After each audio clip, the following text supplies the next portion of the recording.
السلام عليكم ورحمة الله وبركاته. الحمد لله رب العالمين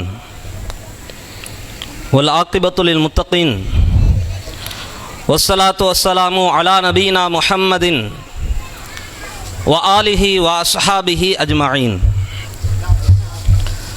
أما بعد فإن أصدق الحديث كتاب الله وأحسن الهدي هدي محمد صلى الله عليه وسلم وشر الأمور محدثاتها وكل محدثة بدعة وكل بدعة ضلالة وكل ضلالة في النار. فقد قال الله تعالى في القرآن العظيم والفرقان المجيد فأعوذ بالله من الشيطان الرجيم. يا أيها الناس اتقوا ربكم الذي خلقكم من نفس واحدة وخلق منها زوجها وبث منهما رجالا كثيرا ونساء واتقوا الله الذي تساءلون به والأرحام إن الله كان عليكم رقيبا. يا أيها الذين آمنوا اتقوا الله حق تقاته ولا تموتن إلا وأنتم مسلمون.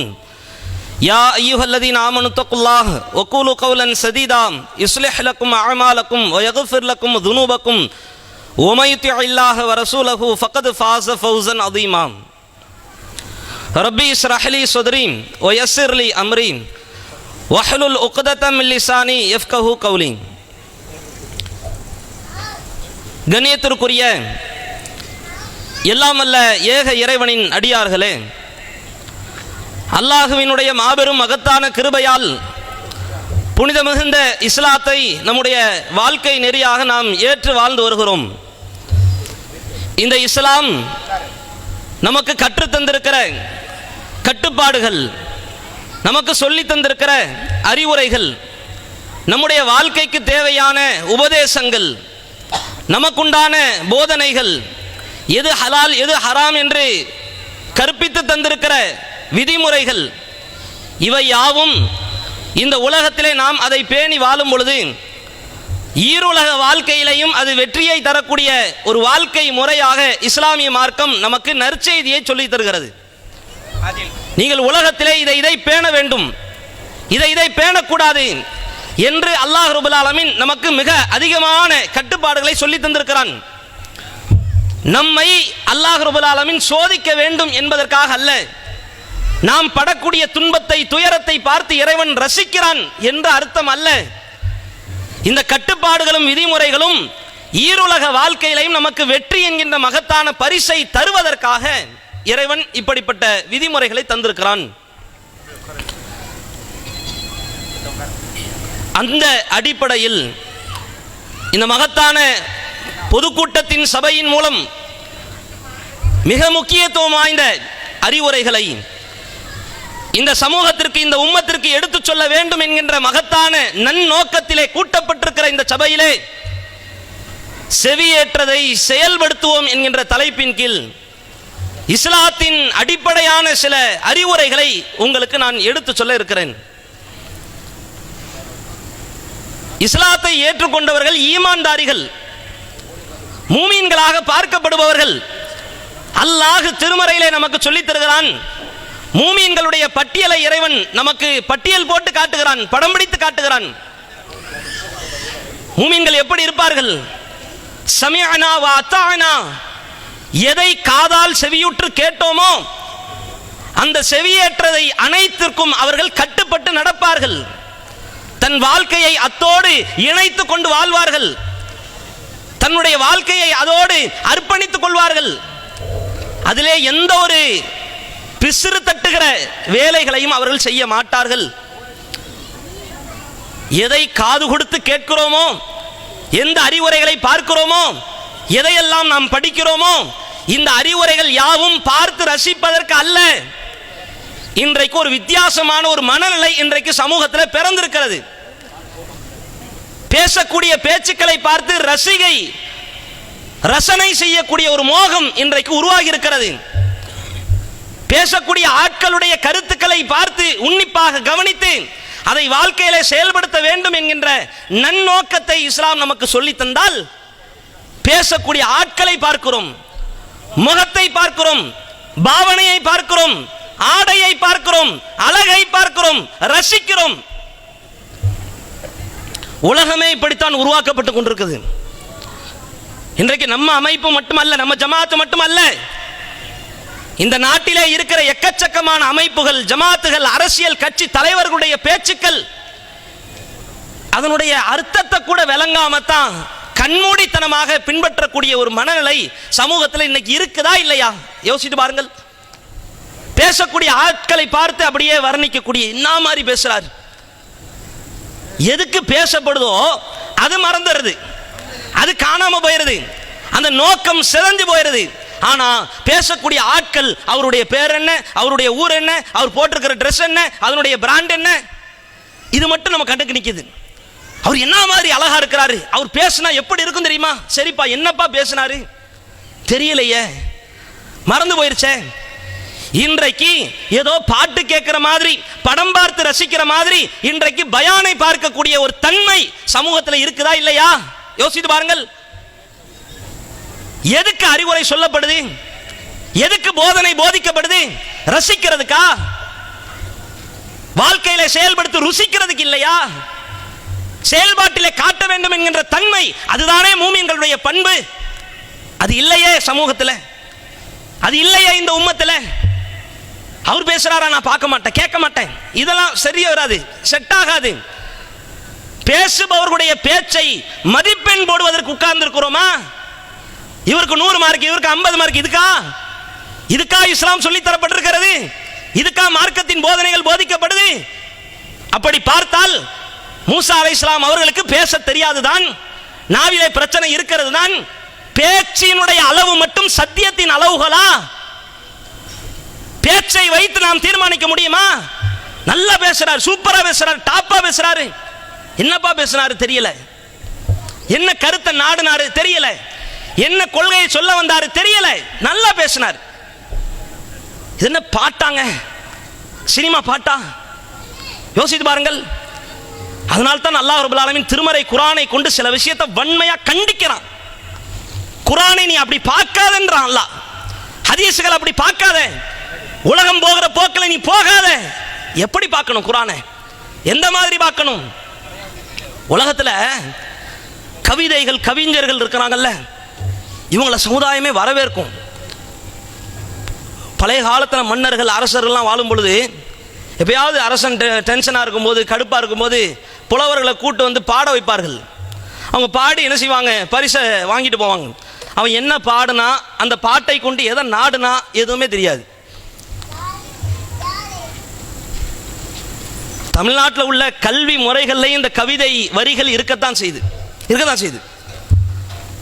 முத்தே பவளமே மொய்த்த பசும் பொற்சுடரே சித்தே என் உள்ளம் பராபரமே இப்படின்ற மாதிரி இதனுடைய அர்த்தத்தை விளங்கி படிக்கிறாங்களா? சும்மா மொட்டை மனப்பாடம், மொட்டை கட்டையா மனப்பாடம் பண்ணி நீ எழுதுனா உனக்கு 10 மார்க். கடவுளை புகழ்கிற பாடல், புலவர்களை புகழ்கிற பாடல், மன்னர்களை புகழ்கிற பாடல், அரசர்களை புகழ்கிற பாடல் இன்று எக்கச்சக்கமா. அதுல சிலப்பதிகாரம், மணிமேகலை, சீவக சிந்தாமணி, வளையாபதி, குண்டலகேசின்னு சொல்லி தமிழ்நாட்டில் சில 50 காப்பியங்கள் சொல்லுவாங்க, பேருக்கு சொல்லுவாங்க. எல்லாமே நீங்க எடுத்து பார்த்தீங்கன்னா ரசனை மோகத்திலேயே எழுதப்பட்டிருக்கும். அது எழுதுறாருல, அவருடைய அந்த தமிழ் பற்றை, ஆற்றலை வெளிக்கொன்ற வர மாதிரியே ஒரு செய்தியை நாட மாட்டாங்க. என்ன சொல்ல வராங்க, அது மூலம் என்ன சரித்திரத்தை சொல்றாங்க, என்ன கொள்கையை நாடுறாங்க, என்ன பண்பை சமுதாயத்துக்கு சொல்லிக் கொடுக்க போறாங்க, எதுவுமே இருக்காது. அவர் எப்படிப்பட்ட கவிஞர் என்பதை எழுத்துல காட்டிடுவார். வாயிறு கடைமணி நடுநாடடுங்க, ஆவின் கடைமணி உகுநீர் நெஞ்சு சுடத்தான் தன் அரும்பெரும் புதல்வனை ஆலியில் மடித்தோன் பெரும்பெயர் புகார் என்பதையே அவ்வூர் ஏசா சிறப்பின் இசைவிலங்கு பெருங்குடி மாசாத்து வாணிபன் மகனையாகி வாழ்தல் வேண்டி ஊழ்வினை சுரப்ப சூழ்கலன் மன்னா நின்னகர் புகுந்தி கென்கார் சிலம்பு பகர்த்தல் வேண்டி நின்பார் கொலைகளப்பட்ட கோவலன் மனைவி அப்படின்னு சொல்லி ஒரு அடிகள் இருக்குது, பாடல். என்ன பாட்டுனா, கண்ணகி வந்து மதுரை எரிச்சதா ஒரு கதை சொல்லுவாங்க. அவன் அந்த மன்னன்ட்டு முன்னாடி போய் அந்த கால் சிலம்ப போட்டு உடைச்சாங்களாம்.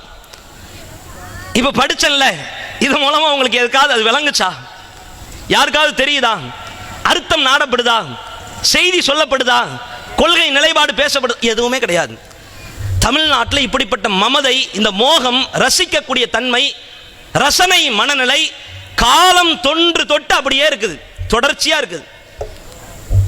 இதை ஏன் சொல்றோம்னா, குர்ஆனை இப்படி பார்க்க கூடாது, ஹதீஸுகளை இப்படி பார்க்க கூடாது, ரசிக்கிறதுக்காக பேசப்படுவது இல்லை. செய்திகள் யாவும் சொந்த வாழ்க்கையிலே படிப்பினை பெற வேண்டும் என்ற நோக்கத்துக்காக சொல்லப்படுது. பயான் கேட்க வரோம்னா என்ன மனநிலையில் வரணும்ன்ற அந்த சிந்தனையை அல்லாஹ் நிர்ணயித்து வைத்து விட்டான், அல்லாஹ் சொல்லி தந்து விட்டான். இதை செயல்படுத்துறது மட்டும்தான் நம்முடைய வேலை. திருமறை குர்ஆன் அல்லாஹ் ரப்பல் ஆலமீன் பேசுகிறான். இந்த குர்ஆன் என்பது இது கவிஞர்களுடைய சொல் அல்ல. நீங்கள் குறைவாகத்தான் நம்பிக்கை கொள்கிறீர்கள். வலா பிகௌலி ஷாயிர், இது கவிஞனுடைய சொல் கிடையாது. கலீலம்மா துக்மினூன், நீங்கள் குறைவாகத்தான் ஈமான் கொள்கிறீர்கள். வலா பிகௌலி காஹின், இது ஜோசியக்காரனுடைய பேச்சும் அல்ல. கலீலம்மா ததக்கரூன், நீங்கள் குறைவாகத்தான் படிப்பினை பெறுகிறீர்கள். தன்சீலும் மிர் ரப்பில் ஆலமீன், இது அகிலத்திற்கு சொந்தக்காரனான அல்லாஹுவால் அருளப்பட்ட வேதம். இது அப்படி பார்க்காத, இது கவிதை கிடையாதுடா. இது பார்த்து ரசிக்கிறதுக்கு படிச்சு அப்படியே என்ன மாதிரி இருக்குது என்று பேசுறதுக்கு கிடையாது. இதுக்காக இது இறக்கப்படவும் இல்லை, அந்த அவசியமும் இல்லை, அதற்கு தேவையும் இல்லை. குர்ஆன் இதுக்கா? பார்த்து வர்ணிக்கிறதுக்கா? அப்படியே பேசி அதனுடைய புகழை பேசுறது அதுக்கல்ல. படிப்பினையை சொல்வதற்கு தான், பாடத்தை சொல்வதற்கு தான். இதை முதல்ல விளங்கணும். ஏன்னா இன்றைக்கும் இந்த சபை கூட்டப்பட்டிருக்கிறது என்றால் எதற்காக, என்ன நோக்கத்துக்காக? பேசுறவர்களுடைய திறமையை வெளிக்கொண்டு காட்டுவதற்காக அல்ல. முழுக்க பேசப்படுகிற விஷயங்கள் யாவும் சொந்த வாழ்க்கையில அந்த பாவங்கள் இருந்தால் அதிலிருந்து திருந்த வேண்டும் என்கின்ற மகத்தான நோக்கத்தில் கூட்டப்பட்டிருக்கிற சபை இந்த சபை. விளங்கிக் கொள்ளுங்கள். இப்ப வாங்க, சமுதாயத்தில் என்ன மாதிரியான நிலை இருக்கிறது? செவி ஏற்றதை செயல்படுத்துவோம் என்றால் இன்றைக்கு செவி ஏற்கப்படுகிறது, சமுதாயத்தில் சொல்லப்படுகிறது, எக்கச்சக்கமான போதனைகள் போதிக்கப்படுகிறது, உபதேசங்கள் அள்ளிவாரி தெளிக்கப்படுகிறது. ஆனா செயல்பாட்டில் இல்லை, செயல்படுறது கிடையாது. சொந்த வாழ்க்கையில பாவங்களை விட்டு விலகிறது கிடையாது. தீமைகளை விட்டு, அசிங்கத்தை விட்டு, ஆபாசத்தை விட்டு, அருவருக்கத்தக்க வாழ்க்கையை விட்டு விலகி வருவது கிடையாது. நல்லதொரு வாழ்க்கையை நோக்கி பயணிப்பது கிடையாது. நல்ல அறங்களில் ஈடுபடுவது கிடையாது. தர்மத்திலே, தொழுகையிலே, அலட்சியம் இல்லாத ஒரு வாழ்க்கையிலே, குடும்பத்திலே மார்க்கத்தின் அடிப்படையில் இருக்க வேண்டும் என்று சொல்லப்பட்ட போதனையை தெரிந்து கொண்டு இன்றைக்கு மார்க்கத்தை பேணுவது கிடையாது. அதனால்தான் இந்த தலைப்பு. அல்லாஹ்வின் அச்சத்தை உச்சமாக வைத்து பயணிக்க வேண்டும் ஒவ்வொரு முஸ்லிமும். இன்றைக்கு அந்த மாதிரியான சிந்தனை இல்லை, எல்லாமே துவக்கப்பட்டுருச்சே. ரசூலுல்லாஹ் முழு குர்ஆனை கண்ணால பார்த்தது கிடையாது. இன்றைக்கு முழு குர்ஆன் இருக்குது. ஹதீஸ் கிரந்தங்கள் ரசூலுல்லாஹ் உசுரோடு இருக்கிற வரைக்கும் எந்த ஹதீஸ்களும் எழுதப்பட்டது கிடையாது, 1-2 செய்திகளை தவிர. கடைசி காலகட்டத்தில் இன்றைக்கு புகாரி, முஸ்லிம், இப்னு மாஜா, நசை, அஹ்மது, திருமதி, எக்கச்சக்கமான ஹதீஸ் கிரந்தங்கள் வந்துருச்சு.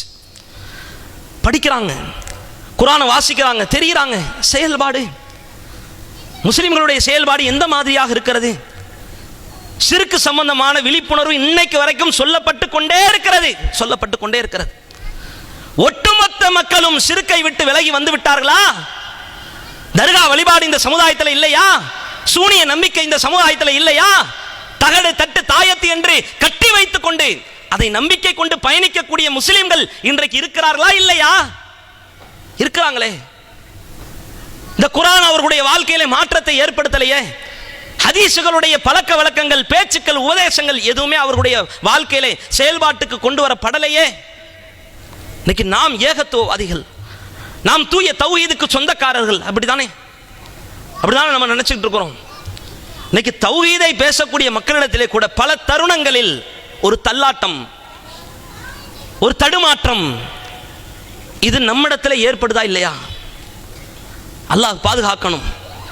எக்கச்சக்கமான விஷயங்கள் இன்றைக்கும் நாம எக்கச்சக்கம் ஏராளமான சபைகளில் நம்ம பேசிய விஷயங்கள், திருமணம் சம்பந்தமான இன்றைக்கும் நிலைப்பாடு, சமுதாயத்தினுடைய நிலைப்பாடு என்னவா இருக்குது? அள்ளி வாரி காசை கொட்டி தீர்த்தால் தான் திருமணம். மேடை ஓடணும், அதை அலங்கரிக்கணும். மாப்பிள்ளை பொண்ணு வராருன்னா அப்படியே ஒரு பிரமிப்பு, ஒரு அலங்கரிப்பு, ஒரு மிகப்பெரிய அளவிற்கு வரவேற்பு, இதெல்லாம் இருக்கணும். ஊரையே கூப்பிடணும், சொந்த பந்தத்தெல்லாம் கூப்பிடணும், எல்லாத்துக்கும் சோறு போடணும், மண்டபத்தில் தான் வைக்கணும், இவ்வளவு காசு செலவழிக்கணும், பேனர் வைக்கணும், போஸ்டர் அடிக்கணும், இன்விடேஷன் பத்திரிகை அடிக்கணும், வீடு வீடாக போய் சொல்லணும், ஒன்றுக்கு 2 தடவை சொல்லணும். இப்படி எல்லாம் சமுதாயத்தில் திருமணம் சம்பந்தமான விஷயத்தை இன்றைக்கு வரைக்கும் இந்த உம்மத் கடுமையாக ஆக்கி வைத்திருக்கிறதே. இது சம்பந்தமாக இஸ்லாம் சொல்லி தந்திருக்கிற சட்டங்கள் என்ன? அதை பின்பற்ற வேண்டியது நாம் தானே. நாமளே பின்பற்றலனா வேற யார் தான் இன்றைக்கு இஸ்லாத்தை பின்பற்ற முடியும்? யார் இந்த மார்க்கத்திற்கு உரித்தானவர்கள்? யார் சொந்தக்காரர்கள்? மார்க்கத்தை சொன்னதை பேணுறது மட்டும்தான் நம்ம வேலை. இங்க போய் கருத்து சொல்றது, கொஞ்சம் மாத்தி அமைச்சுக்கோங்க, கொஞ்சம் ரொம்ப கஷ்டமா இருக்குது என்று பேசக்கூடிய நாவுகளை கூட அல்லாஹ் ரப்பல் ஆலமீன் வன்மையா வெறுக்கிறான். திருமறை குர்ஆனில் அல்லாஹ் பேசுகிறான், அல்லாஹ்வும் அவனுடைய தூதரும் ஒரு மார்க்க விவகாரத்தை தீர்மானித்து விட்டால் மூமின்களுக்கோ இந்த தூதருக்கோ சொந்த கருத்தை சொல்வதற்கு அருகதையே இல்லை என்கிறான் இறைவன். இல்லை தானே? இது யாருடைய மார்க்கண்டா? இது அல்லாஹ்வுடைய மார்க்கம் இல்லையா? இதுல கருத்து சொல்லலாமா? நம்ம இதை மாத்துங்கன்னு பேசலாமா? அல்லாஹ் சொன்னதின் அடிப்படையில் செயல்படுவதுதான் ஒரு முஸ்லிமுடைய வேலை. இங்க என்ன பிரச்சனை? இன்றைக்கு வரைக்கும் நபி வழிக்கு மாற்றமான திருமணங்களை நடத்தி வைக்கிறதே ஆலிம்கள் தான், ஆலிம்கள் தான், இமாம்கள் தான், ஜமாத்தார்கள் தான், முத்தவல்லிகள் தான். யாரையும் இழித்து பேசுவதற்கு அல்ல இந்த பேச்சுக்கள், யாரையும் கேவலமாக பார்ப்பதற்கு அல்ல, திருந்துவதற்காக, சமூகத்தை திருத்துவதற்காக. யாரையும் திட்டுவதற்காக பேசப்படவில்லை, திருத்துவதற்காகத்தான் பேசப்படுகிறது. திருமணத்தை வைத்து எவ்வளவு அநியாயங்கள், அக்கிரமங்கள், அட்டூழியங்கள், அனாச்சாரங்கள் சமுதாயத்தில் நடக்குது. இதை தட்டி கேட்கறதுக்கு ஒரு அமைப்பு இருக்குதா? சுட்டி காட்டுவதற்கு ஒரு இயக்கம் இருக்கிறதா? ஒரு ஜமாத் இருக்குதா? ஒரு முதுகெலும்புள்ள நெஞ்சுறுதி மிக்க ஈமானிலே உறுதி பெற்ற ஒரு ஆலிம் இருக்கிறார்களா? நல்லா இருக்குதே, பேச்சு நல்லா இருக்குதே, கேட்க நல்லா இருக்குதே, சாங்கா இது, பாட்டா, படமா, கூத்து கும்மாளமா, நாடகமா, டான்ஸா, ஆட்டம் பாட்டமா,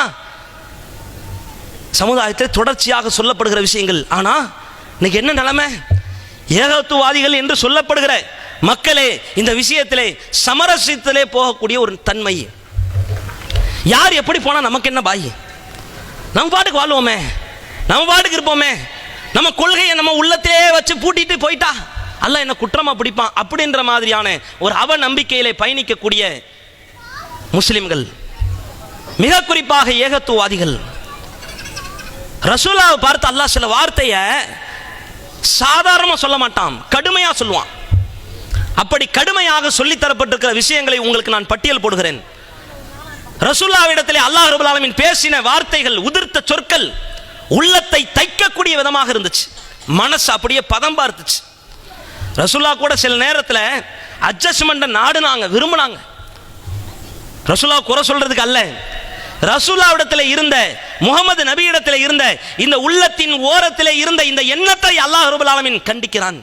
நபியே, வத்து லவ் துதுஹினு ஃபயுதுஹினூன், நீங்கள் அப்படி வளைந்து நெளிந்து கொடுத்தால் அந்த குஃபார்களும் வளைந்து கொடுப்பதற்கு விரும்புகிறார்கள், ஆசைப்படுகிறார்கள். நபியே, வலா துத்தி குல்ல ஹல்லாஃபின் மஹீன், பாவியாக இருக்கக்கூடிய யாருக்கும் நீ கட்டுப்படாதே, வரம்பு மீறுகிற எவனுக்கும் நீ கட்டுப்படாதே என்று அல்லாஹ் ரப்பல் ஆலமீன் பேசினான். நூன் என்கின்ற அத்தியாயத்தில் இடம்பெற்றிருக்கிற வசனங்கள் இந்த வசனங்கள். ரசூலுல்லாஹ்வை அல்லாஹ் சாதாரணமாக சொல்றது ஒன்று, எப்படி பேசுகிறான் பாருங்கள். நீங்க வளைஞ்சு கொடுத்தீங்கன்னா, சமரசம் பேசுனீங்கன்னா, காம்ப்ரமைஸ் பண்ணுனீங்கன்னா அவனும் வருவான், கண்டிப்பா வருவான், வராமலாம் போக மாட்டான்.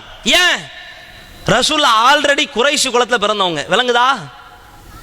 இவர் செக்கச்செவன் என்று, வெள்ளை வெளியர் என்று இருக்கக்கூடிய நிறத்திலே பிறந்தவர் ரசூலுல்லாஹ். குறைஷி குலம் உயர்ந்த குலமாக பார்க்கப்பட்டது, அந்த உயர்ந்த குலத்திலே ரசூலுல்லாஹ் பிறந்திருந்தார்கள்.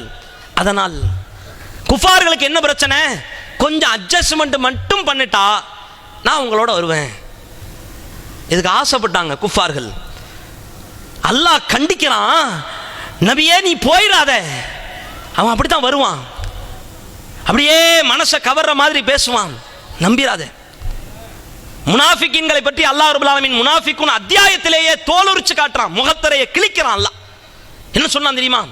வைதா ரஐதஹும், நபியே நீங்கள் அவர்களை பார்த்தால், துஅஜ்புக அஜ்ஸாமுஹும், அவர்களுடைய உடல் மொழி எல்லாம் கவர்ந்து விடும். ஆஹா என்ன மாதிரி இருக்குது அப்படின்னு நபியே நீங்களே பார்த்து மெய் சிலிர்த்து போவீங்க. ரசூலா பார்த்து மெய் சிலிர்த்து போவாங்களாம். விளங்குதா?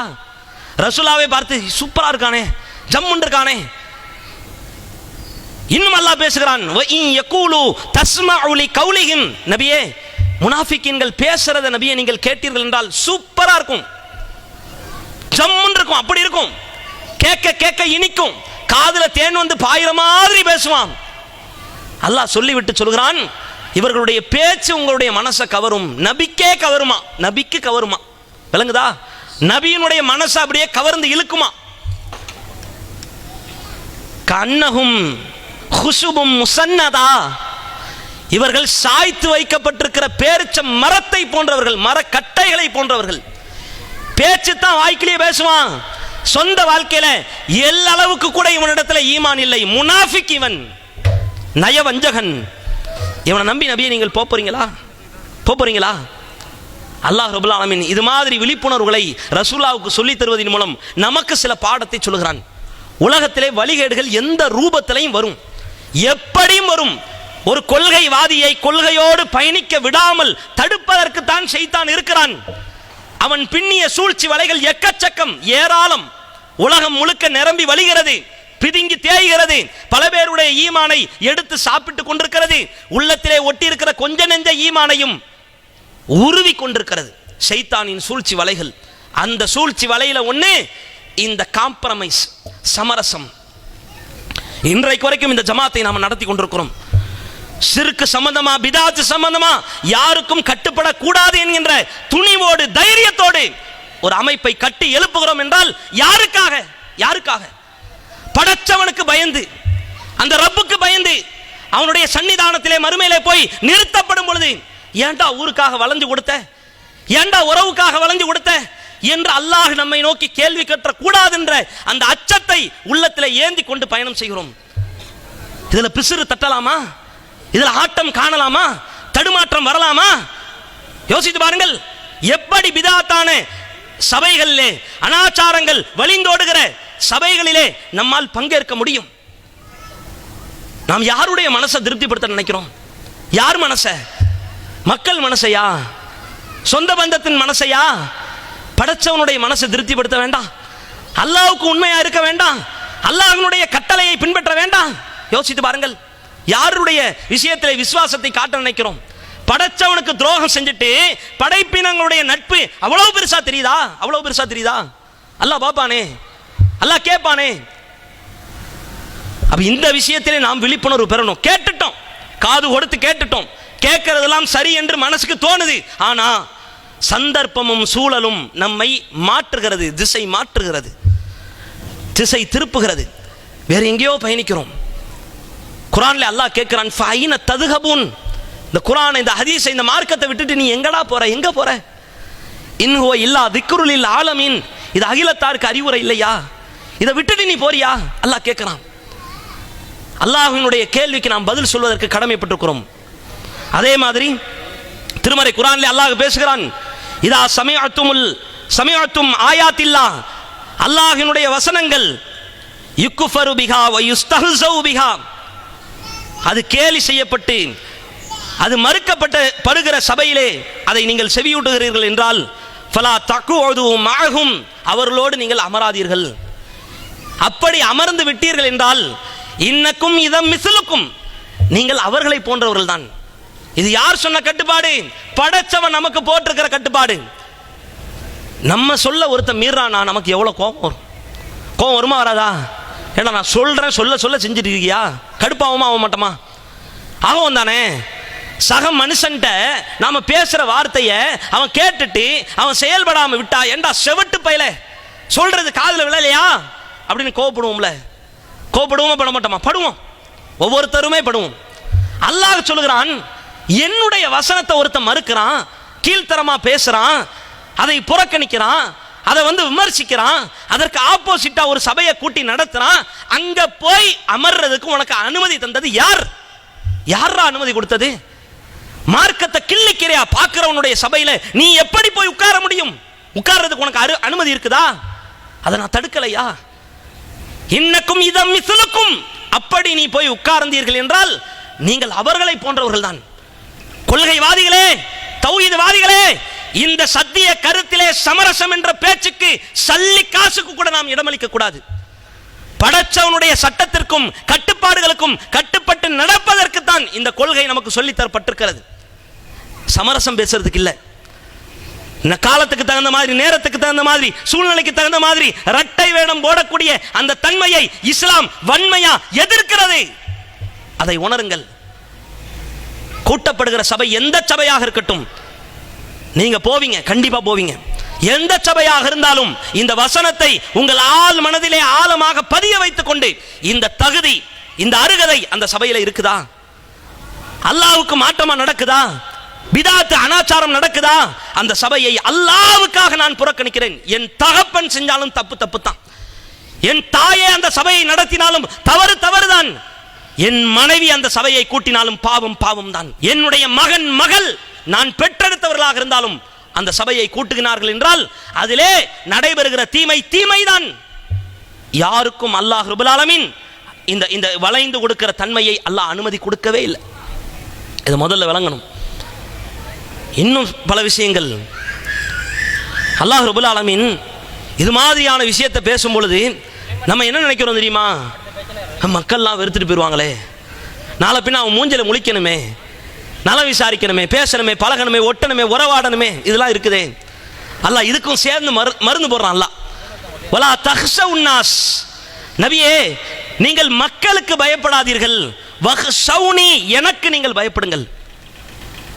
மக்கள்லாம் உங்களை புறக்கணிச்சிருவான், முகம் சுழிச்சிருவான், உங்களை அருவருப்பா பார்த்துருவான், கோச்சுக்கிட்டு போயிடுவான், அவன் மூஞ்சில முழிக்கணுமே என்று நீங்கள் அவர்களுடைய நட்பை பேணினீர்கள் என்றால் என் நட்பு துண்டிக்கப்படும், வெட்டப்படும்.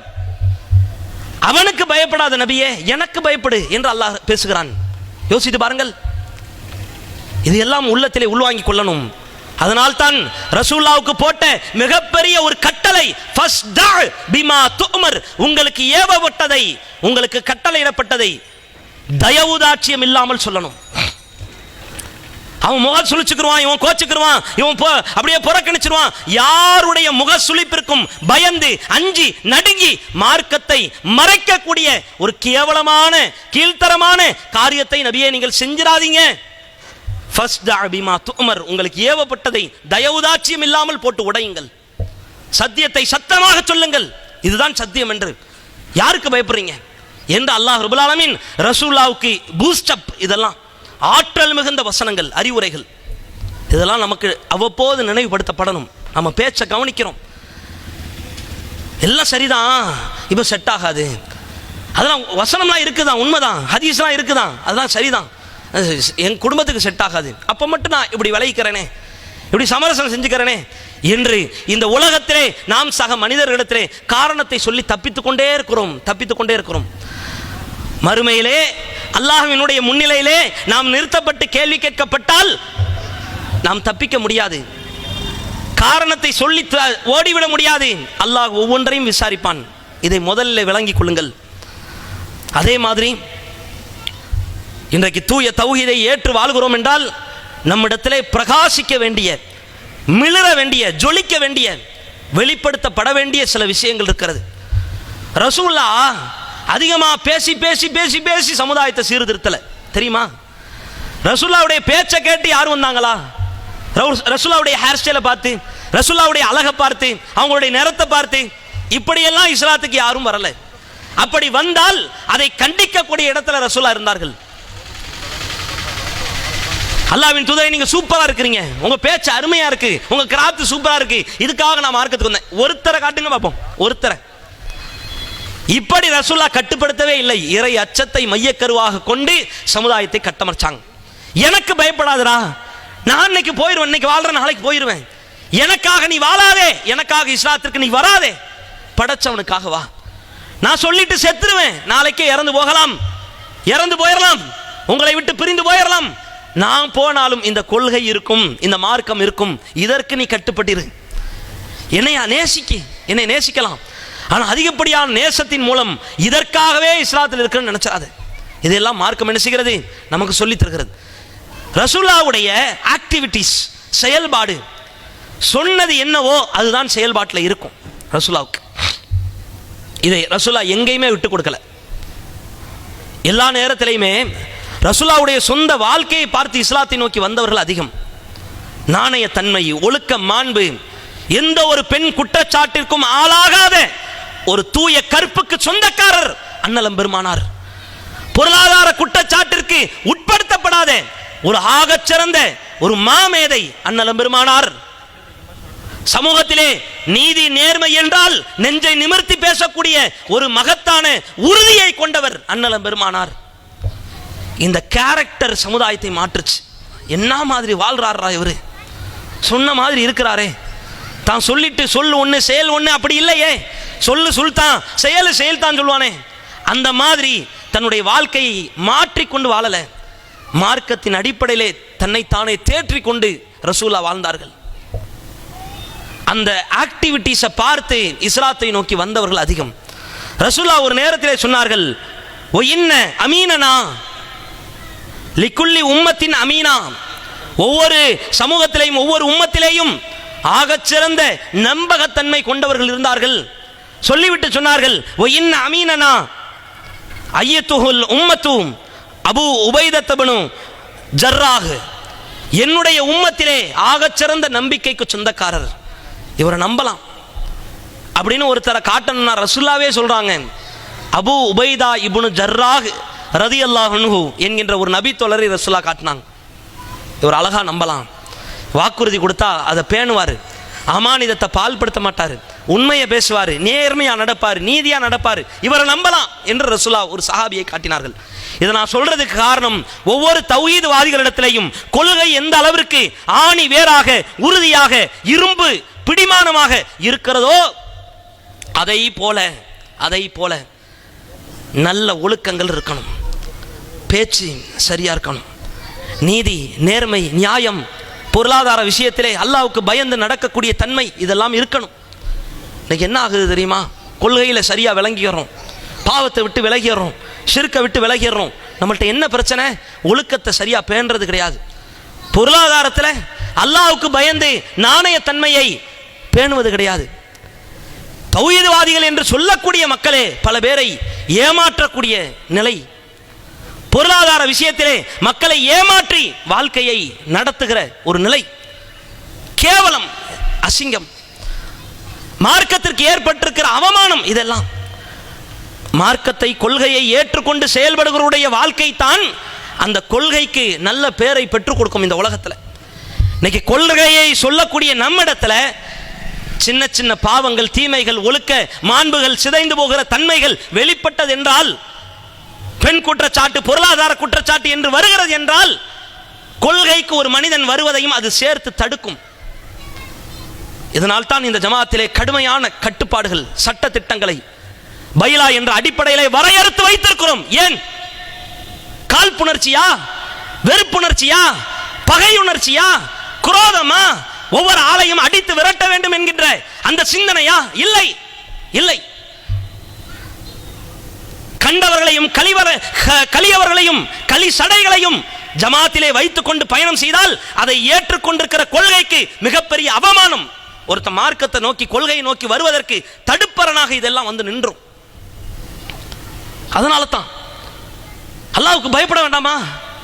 நிர்வாக கட்டமைப்பு என்றால் இதெல்லாம் சேர்ந்து உள்ளடங்கினது தான், இதுவும் சேர்த்து தான். அல்லாஹ் பார்ப்பான், இதெல்லாம் அல்லாஹ் கண்டிப்பா விசாரிப்பான். அப்ப இறைவனுக்கு பயந்துதான் ஒவ்வொரு மார்க்கத்தை ஈமான்தாரிகளும் எப்படி பயணம் செய்யணும். ரசூலுல்லாஹ்வுடைய சொந்த வாழ்க்கையை பார்த்து இஸ்லாத்தை நோக்கி வந்தார்களே, அந்த மாதிரி பயணம் செய்யணும். யமாமா நாட்டை சார்ந்த சுமாமா என்கின்ற ஒரு நபி தோழர் 3 நாட்கள்ல முஸ்லிம்களுடைய வணக்க வழிபாடு, வியாபார ஒப்பந்தம், நாணயத்தன்மை, நேர்மை, இதையெல்லாம் பார்த்து இஸ்லாத்தை நோக்கி வந்தவர் சுமாமா என்கின்ற ஒரு நபி தோழர். ஒரு உதாரணம் அல்ல. நஜ்ஜாசி மன்னர், அபிசீனிய மன்னர் ஒரு ஆளுகிற அரசனுடைய ஆள் மனதை தொடக்கூடிய மார்க்கமாக இஸ்லாம் இருந்தது. அதற்கு காரண கர்த்தாவாக இருந்தவர்கள் முஸ்லிம்கள். அடைக்கலம் மட்டும்தான் கொடுத்தார் அபிசீனிய மன்னர். தன் நாட்டுக்குள்ளே பாதுகாத்தார். பாதுகாத்ததோடு சேர்த்து அல்லாஹ் அவருடைய பார்வையையும் இஸ்லாத்தை நோக்கி திருப்பினான். அவர் ஒரு கிறிஸ்தவர், கிறிஸ்தவ மதத்தை சார்ந்தவர்.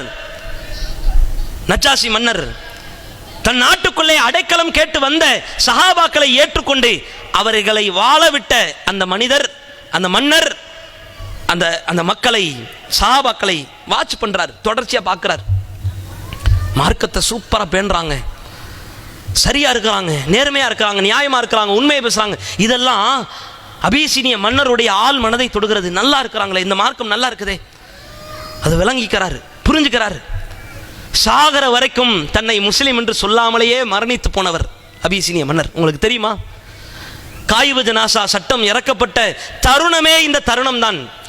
அபிசீனிய மன்னர், நஜ்ஜாசி மன்னர் மரணித்து போன பிறகு தொழுகை நடத்தப்படாமல் ஒரு முஸ்லிமினுடைய ஜனாசா அடக்கம் செய்யப்பட்டு விட்டது என்பதை அல்லாஹ் மதீனாவிலே இருந்த ரசூலுல்லாஹ்வுக்கு அறிவித்து கொடுத்தான். நபியே, தொழுகை நடத்தப்படாமல் ஒரு ஈமான்தாரியினுடைய சடலம் புதைக்கப்பட்டு விட்டது, மதீனாவிலே நீங்கள் இருக்கிறீர்கள். காயிபு ஜனாசா சட்டத்தை அந்த இடத்திலே அல்லாஹ் பிறப்பித்தான். அங்கே அடக்கம் செய்யப்பட்ட அபிசீனிய மன்னருக்காக ரசூலுல்லாஹி ஸல்லல்லாஹு அலைஹி வஸல்லம் அவர்கள் மதீனாவிலே தொழுகை நடத்தினார்கள். மனசுக்குள்ளே ஏற்பட்ட அந்த மாற்றம் முஸ்லிம்களுடைய செயல்பாட்டால், கொள்கை ஏற்படுத்திய அந்த தாக்கம், அந்த மாற்றம் பல பேருடைய உள்ளத்தை கொண்டு வந்து இஸ்லாத்தின் பக்கம் இணைச்சிச்சு. தெரியுமா, இன்னைக்கு நம்மளால பேச முடியுமா, நம்மளால சொல்ல முடியுமா, உங்களை பார்த்து யாரும் இந்த கொள்கையை ஏற்றவர்கள் உண்டா? உண்டா? பாய், அருமையா வாழ்றீங்க, வியாபாரத்தில் சரியா இருக்கிறீங்க, பொருளாதார மோசடி உங்கள்கிட்ட நான் பார்த்தது கிடையாது, பொய்யை பார்த்தது கிடையாது, புறத்தை பார்த்தது கிடையாது, அவதூறை பார்த்தது கிடையாது, குறை சொல்லக்கூடிய தன்மையை நான் பார்த்தது கிடையாது. ஒழுக்க மாண்பை உங்களிடத்திலே பார்த்தேன், நேர்மையை பார்த்தேன், நியாயத்தை பார்த்தேன், தர்ம சிந்தனையை பார்த்தேன். உங்கள் வணக்க வழிபாடும் உங்கள் ஒழுக்க மாண்பும் என்னை இஸ்லாத்தின் பக்கம் இழுக்கிறது. பாய், யாராவது சொல்றாங்களா? சொல்ற மாதிரி நம்ம வாழ்றோமா? இல்லையே. செவி ஏற்று விட்டோமே, செயல்படுத்தலையே. இஸ்லாத்திற்கு துரோகம் செய்யக்கூடிய காரியம் இல்லையா இது? மார்க்கத்திற்கு மாற்றமாக பயணிப்பவனுடைய ஒரு முனாஃபிக் தன்மை இல்லையா இது? அதெல்லாம் அல்லாஹ் பார்ப்பான், இதையெல்லாம் அல்லாஹ் பார்ப்பான். மார்க்கத்தை உலகத்தில் 800 கோடி மக்கள் இருக்கிறார்கள், உலகம் முழுக்க நிரம்பி இருக்கிறார்கள். சைனீஸ் பேசுறான், ஜப்பானீஸ் அந்த மொழி பேசுறான், அமெரிக்காக்காரன் இருக்கிறான், ஆஸ்திரேலியாக்காரன், எக்கச்சக்கமான மொழி பேசக்கூடியவர்கள், இனத்தவர்கள், கருப்பினத்தவர்கள், வெள்ளையர்கள் என்று ஏராளமான பேர், கோடான கோடி மக்கள் உலகத்திலே வாழுகிற இந்த வாழ்க்கை முறையிலே அல்லாஹ் கொஞ்ச பேரை தேர்ந்தெடுத்து இந்த மார்க்கத்தை நமக்கு தந்திருக்கிறானே. இந்த மார்க்கத்துக்கு விசுவாசமா இருக்கிறது நமக்கு கடமை இல்லை? அது அல்லாஹ் நமக்கு கேட்க மாட்டான்? ஏண்டா, உலகத்தில் எவ்வளவு பேர் அல்லாஹ் நான் வழிகேட்டில் விட்டுட்டேன், அவனுக்கு இந்த மார்க்கத்தை கொடுக்கலையே, உனக்கு தந்தனே, நீ என்ன செஞ்சேன்னு அல்லாஹ் கேட்டா நம்ம என்னங்க பதில் சொல்ல போறோம்? என்ன பதில் சொல்ல போறோம்? ஏதாவது அல்லாஹ் குறை வச்சிருக்கானா? நமக்கு ஏதாவது குறை வச்சிருக்கானா? சாப்பாட்டில் பிரச்சனையா? ட்ரெஸ்ஸில் பிரச்சனையா? தங்குற இடத்துல பிரச்சனை? என்ன குறை, என்ன பிரச்சனைன்னு கேட்கிறேன். என்ன பிரச்சனை? ஒரு பிரச்சனையும் இல்லையே. எந்த குறையும் அல்லாஹ் நமக்கு வைக்கலையே, எந்த குறையும் வைக்கலையே. அல்லாஹ் ரப்பல் ஆலமீன் மறுமையிலே இது குறித்தெல்லாம் நமக்கு விசாரிப்பான். சமுதாயத்தில் இன்னொரு குணம் இருக்குது, இதை கண்டிப்பா சொல்லியே ஆகணும். இஸ்லாமிய மார்க்கம், அதுக்கு முன்னாடி மார்க்கம் வழிபாட்டை எவ்வளவு நமக்கு கற்பித்து தருதோ அதே போல அதைவிட அதிகமாக வழிகேட்டை தோலுரிக்க சொல்லும். இஸ்லாத்தின் தாரக மந்திரமே என்ன? லா இலாஹ, எந்த கடவுளும் இல்லை, இல்லல்லாஹ், அல்லாஹ்வை தவிர்த்து, அல்லாஹ்வை தவிர்த்து வேறு எவனும் இந்த உலகத்தில் கடவுள் என்று சொல்வதற்கு அருகதை அற்றவன். வழிபாட்டை சொல்வதற்கு மட்டும் இஸ்லாமிய மார்க்கம் வரல. வழிபாட்டை சொல்றதுக்கு வந்துச்சு? அல்லாஹ் வணங்குங்கன்னு சொல்ல வந்துச்சா? அல்லாஹ்வை மட்டும் வணங்கு என்று சொல்றதுக்கு வந்துச்சு. ரசூலுல்லாஹ் வந்து பிரச்சாரம் செய்யும் பொழுது மக்கள் அல்லாஹ்வை நம்பிக்கொண்டு தான் இருந்தார்கள். ஏன்? ரசூலுல்லாஹ்வுடைய தகப்பனுடைய பேர் என்ன? ரசூலுல்லாஹ்வுடைய அத்தா பேர் என்னது? ரசூலுல்லாஹ்வுடைய வாப்பா பேர் அப்துல்லா தான். அப்துல்லானா அல்லாஹ்வின் அடிமை தான். பேர் இருந்துச்சு, பேர்ல அல்லாஹ் இருந்துச்சு, மனசுல இல்லை. அல்லாஹ்வை மட்டும் நம்பி வணங்கி வழிபட வேண்டும் என்கின்ற அந்த வாழ்க்கை முறை அது இல்லை. இதனால ரசூலுல்லாஹ் அல்லாஹ் தூதரா அனுப்பி முதல்ல வழிகேட்ட தோலுரிக்க சொன்னான். எந்தெந்த வாழ்க்கை முறையெல்லாம் விட்டு விலகி வாருங்கள், அல்லாஹ்வை மட்டும் நம்பி பயணம் செய்யுங்கள்.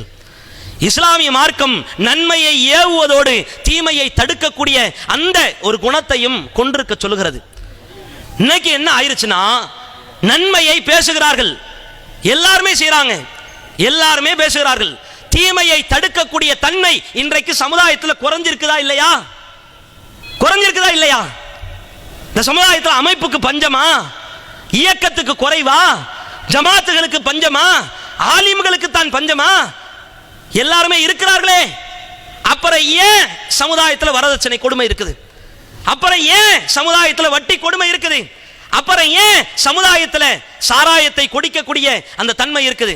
போதை பழக்க வழக்கத்திற்கு ஆட்படுத்தப்பட்ட அந்த மக்களுடைய எண்ணிக்கை அதிகமாக ஏன் இருக்குது?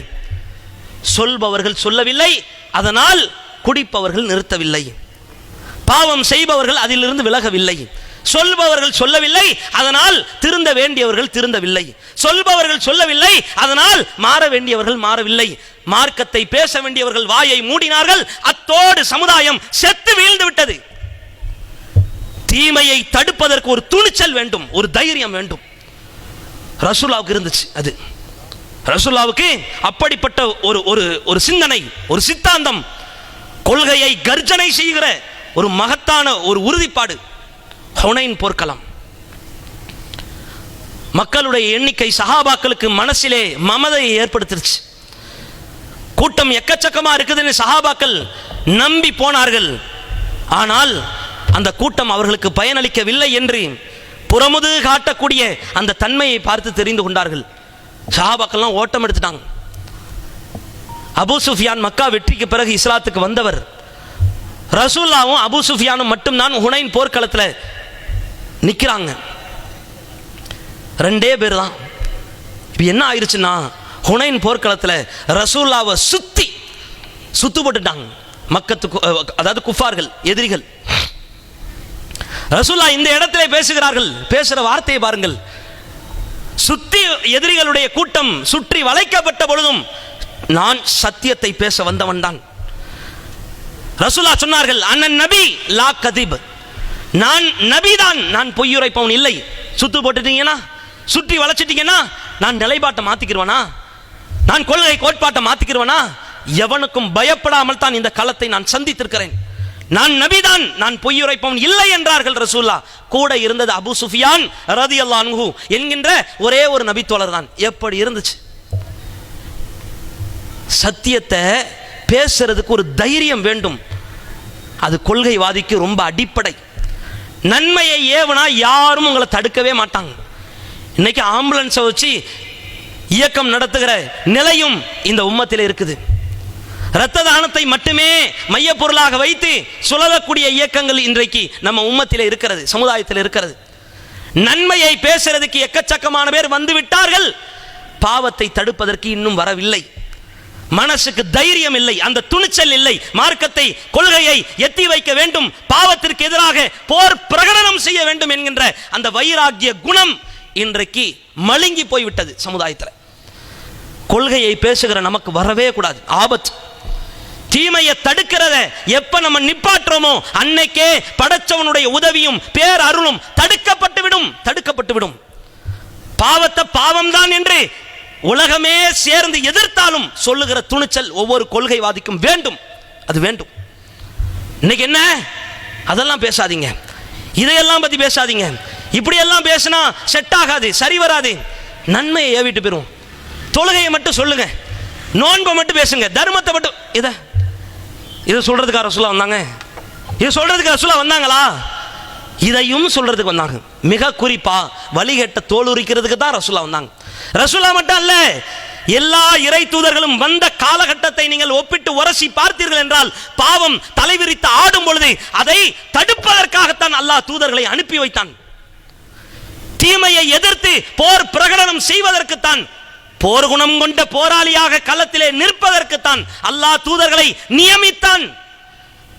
அந்த காரியத்தை விட்டு ஒரு கொள்கைவாதி வெளியே போகலாமா?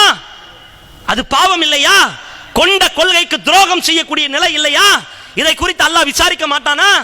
யோசித்து பாருங்கள். என்ன கேடுகட்ட கொள்கை, என்ன செயல்பாடு! அல்லாஹ் வன்மையா கண்டிப்பானே. ஏண்டா சொந்த ஊர்ல வாழக்கூடிய மக்களை தீமையிலிருந்து வெளிக்கொண்டு வருவதற்கு நீ என்ன செய்தாய் என்று அல்லாஹ் விசாரித்தான். நாம் என்ன செஞ்சோம்? என்ன செஞ்சோம்? செஞ்சிருக்கிறோமா? உங்கள் சக்திக்கு உட்பட்டு மனசுல கை வைத்து சொல்லுங்கள். அல்லாஹ்வுக்கு பயந்து சொல்லுங்கள். இறைவனுக்கு பயந்து நான் சொல்லுகிறேன், என் சக்திக்கு உட்பட்டு இந்த ஊரிலே நடக்கக்கூடிய தீமைக்கு பாவத்திற்கு எதிராக என்னுடைய குரலை நான் உயர்த்தி பேசினேன். என் கடமை முடிஞ்சிருங்க, கடமை முடிஞ்சிரும். அல்லாஹ் விசாரிக்க மாட்டான். ஏண்டா அவங்க திருந்தலன்னு அல்லாஹ் விசாரிக்க மாட்டான். நீ ஏண்டா சொல்லலன்றதான் அல்லாஹ் விசாரிப்பான். விளங்குதா? ரெண்டுக்கும் வித்தியாசம் இருக்குது. நீ ஏன் சொல்லலன்னு அல்லாஹ் விசாரிப்பான், அவன் ஏன் திருந்தலன்னு அல்லாஹ் விசாரிக்க மாட்டான்.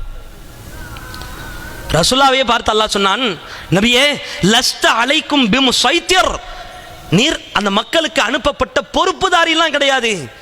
அவன் சொர்க்கத்துக்கு போனா என்ன, நரகத்துக்கு போனா என்ன, அவன் பாவம் செஞ்சா என்ன, தீமை செஞ்சா என்ன அப்படின்ற மாதிரி கலன்றும் போயிடக்கூடாது. அதே நேரத்திலே பம்பரமாக சுழன்று நீங்கள் அவரிடத்தில் இருக்கக்கூடிய வழிகேட்டை, கேடுகட்ட கலாச்சாரத்தை, தீமையை, பாவத்தை சுட்டி காட்டு தடுக்கக்கூடிய தன்மை உங்களிடத்தில் இருக்கணும். இதுக்குத்தான் நீங்கள் அவன் சொர்க்கத்துக்கு போறான் நரகத்துக்கு போனான்னு உங்கள்கிட்ட விசாரிக்க மாட்டேன், எடுத்து சொல்லிட்டீங்களான்னு தான் நான் விசாரிப்பேன். ரசூலுல்லாஹ்வுக்கும் இதுதான் கடமை, நமக்கும் இதுதான் கடமை. தீமையை திருத்த வேண்டியது நம்முடைய கடமை. திருந்தாவிட்டாலும் சொல்லிக்கொண்டே இருக்க வேண்டும், கடைசி வரைக்கும் சொல்லிக்கொண்டே இருக்கணும். இதை மார்க்கம் நமக்கு என்ன செய்கிறது? ஆள் மனதிலே ஆழமாய் பதிய வைக்க சொல்கிறது. எல்லா நபிமார்களையும் அல்லாஹ் இதுக்கு தான் அனுப்பினான்.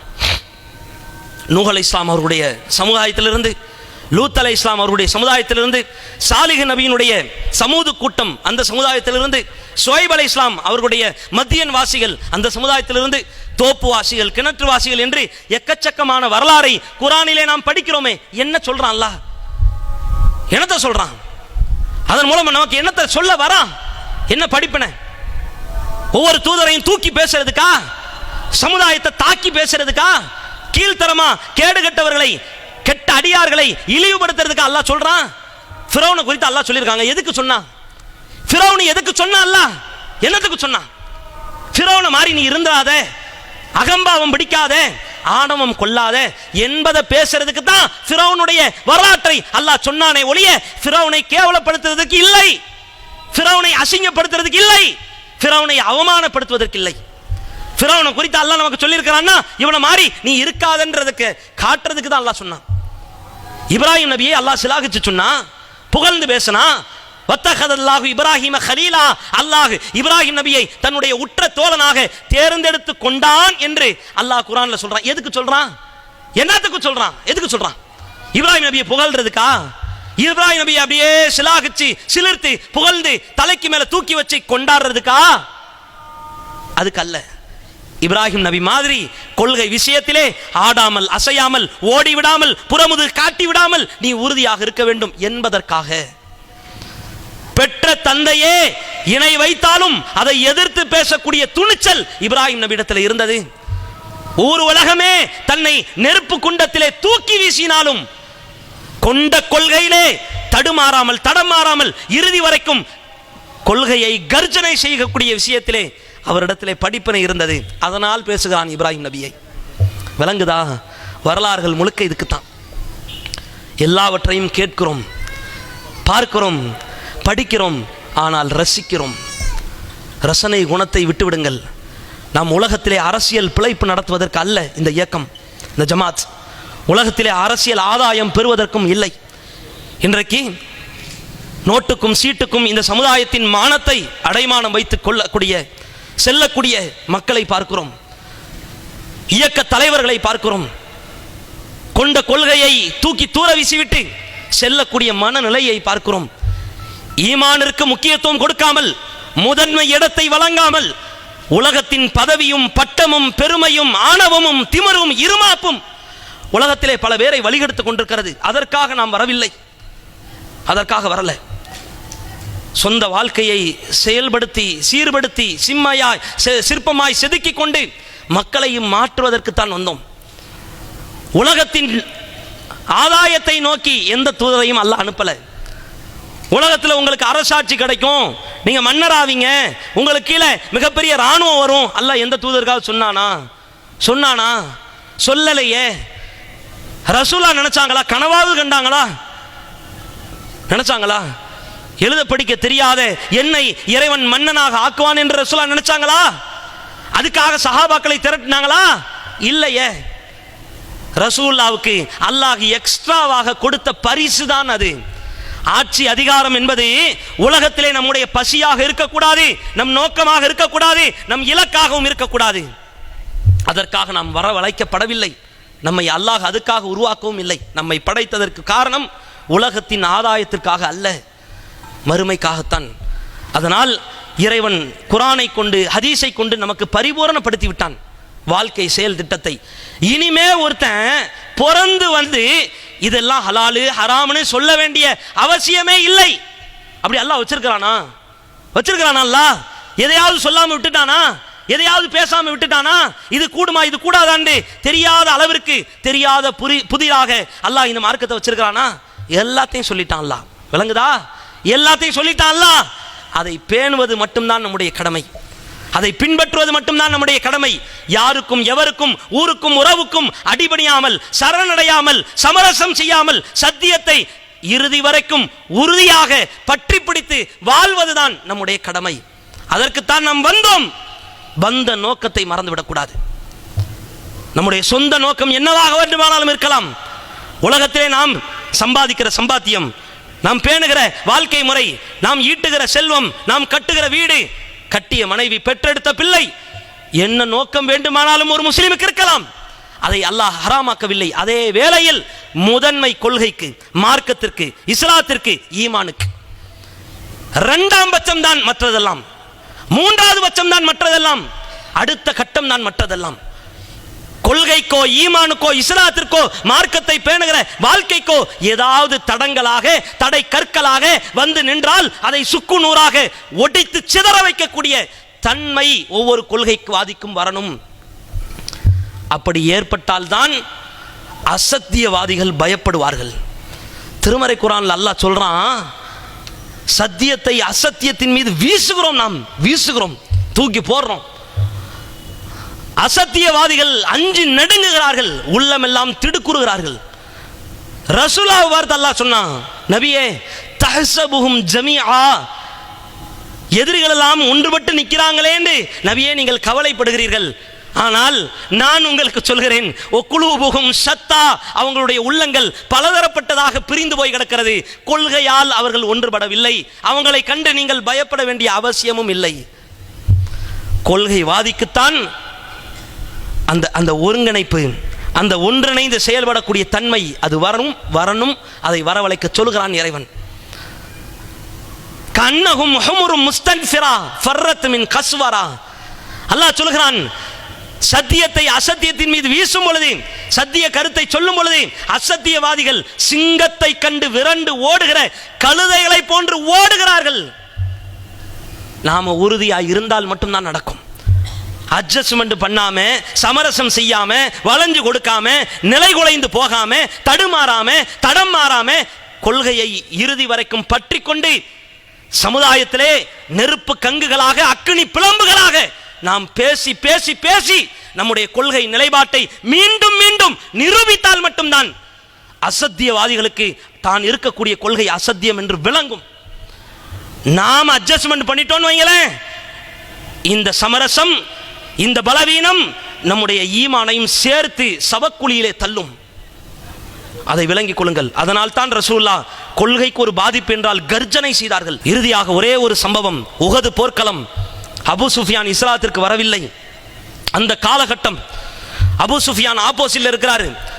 நமக்கெல்லாம் தெரியும், உஹது போர்க்களத்தில் முஸ்லிம்கள் பின்வாங்கி போனார்கள், உண்மைதான், மறுப்பதற்கில்லை. அபூபக்கர் ரலியல்லாஹு அன்ஹு அவர்கள் உள்பட, உமர் ரலியல்லாஹு அன்ஹு அவர்கள் உள்பட, உஸ்மான் ரலியல்லாஹு அன்ஹு அவர்கள் உள்பட ஒரு மறைவான இடத்திலே மறைந்திருக்கிறார்கள். ரசூலுல்லாஹ்வும் நிற்கிறாங்க. அபு சுஃபியான் ஆப்போசிட் டீம்ல இருந்து கொண்டு கத்துகிறார், பார்த்தீர்களா அபூபக்கர் அபூபக்கர் என்று சொன்னார்கள், காணவில்லை, காணாமல் போய்விட்டார். உமர் உமர் என்று சொன்னார்கள், உமரை காணவில்லை, காணாமல் போய்விட்டார்.